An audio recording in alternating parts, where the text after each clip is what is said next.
I will start my speech in 3, 2, 1. Okay, ladies and gentlemen, the opening themes focus on the impact for the corruptors itself, but in the closing government we also focus on the impact to the victims and of course the social environment. I will offer my rebuttals. There's 100 of family are being impoverished by the corruptors, and it is a big number rather than just one family, right? And why is it justifiable to be impoverished? Because we prevent future actions, so there's no same actions happen again. Um, I also I also offering two arguments, and before that, my rebuttals are included in my arguments. And we all know that the extraordinary crime need an extraordinary actions. Just like the OG mentioned before, the crime that made big loss must be have a punishment that suit the crime itself. Okay, the first argument is corruptors still have a financial capacity to do inside the prisons. Examples like Setia Novanto and Gayus Tambunan. They can change their prisons rooms into 5-star hotels rooms, while the money can be used to retribute back to the society that had been impoverished by their actions.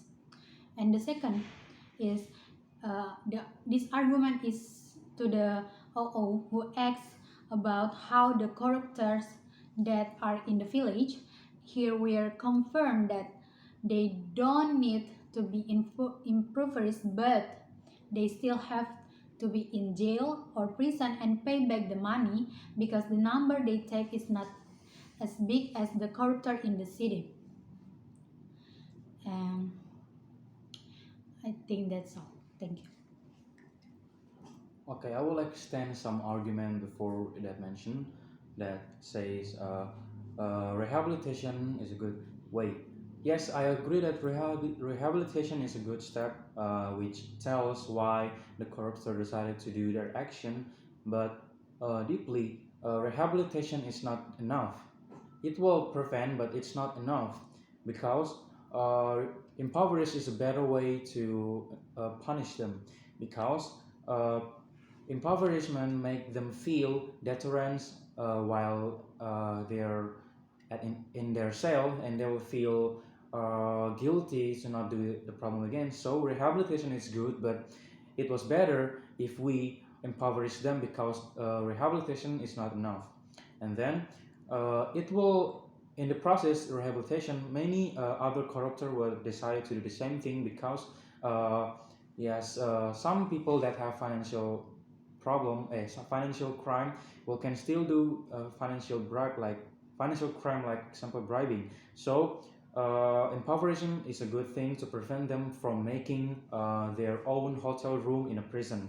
And we have to consider this as a serious problem and impoverishment as a serious solution because we have to consider about the damage that the corruptors create, and it's not only financial crime, but it's also social and environmental crime. So we will like to give the solution of retribution for the victim, and retribution to take the money that the corruptor stole, and we will give it back into the area or place or people that pay the price for the corruptor's action.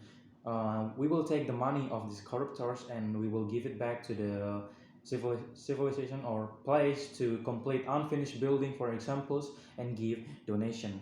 As you mentioned before, and as asked before, what about the people who corrupted in village? They will still will have to be punished. They will only need to give the money back, and they will still only go to prison.